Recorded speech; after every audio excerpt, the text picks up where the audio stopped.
Selamat pagi anak-anak. Bertemu lagi dengan Ibu Siva. Hari ini kita akan belajar mengenai harmoni dalam ekosistem. Topik A, memakan dan dimakan.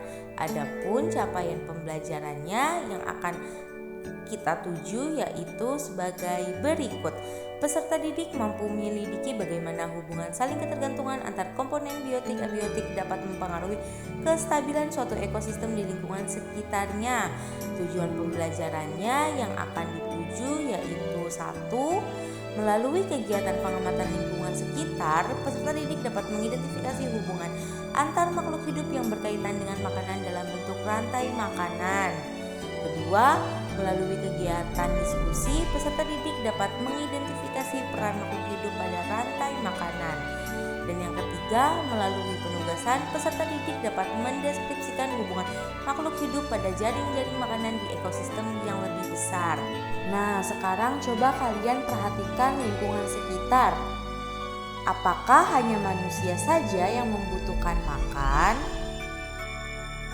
Betul sekali. Di bumi ini tidak hanya manusia saja yang membutuhkan makan, melainkan tumbuhan dan juga hewan membutuhkan makan. Nah, sekarang perhatikan lagi gambar di depan. Di sini Edo berkata, "Lihat, belalang ini mau dimakan laba-laba.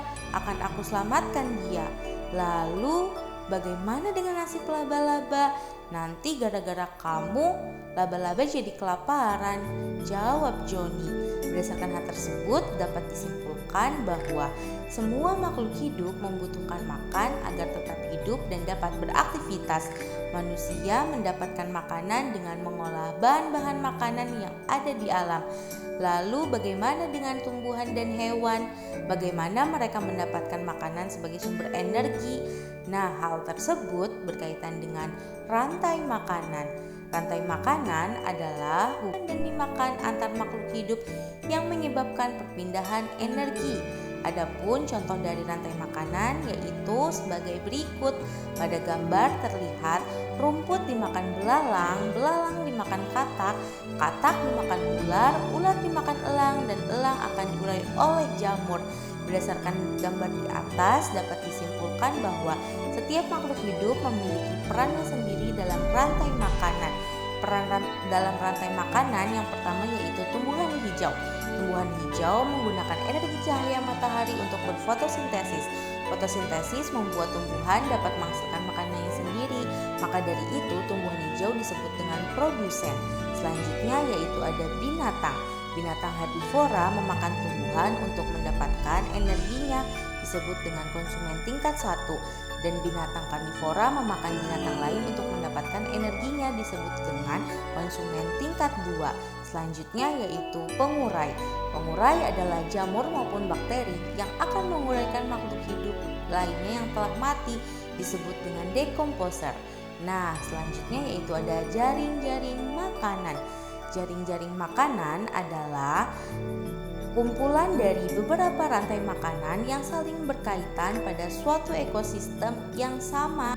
Adapun contoh jaring-jaring makanan seperti pada contoh yang telah tertera di atas, di mana bunga dimakan kupu-kupu dan kupu-kupu dimakan laba-laba, dan juga ada bunga dimakan semut, semut dimakan kumbang, dan kumbang dimakan laba-laba. Berdasarkan gambar yang tertera di atas dapat dikatakan bahwa ada dua rantai makanan. Yang pertama yaitu ada bunga sebagai produsen, kupu-kupu sebagai konsumen tingkat 1, dan laba-laba sebagai konsumen tingkat 2.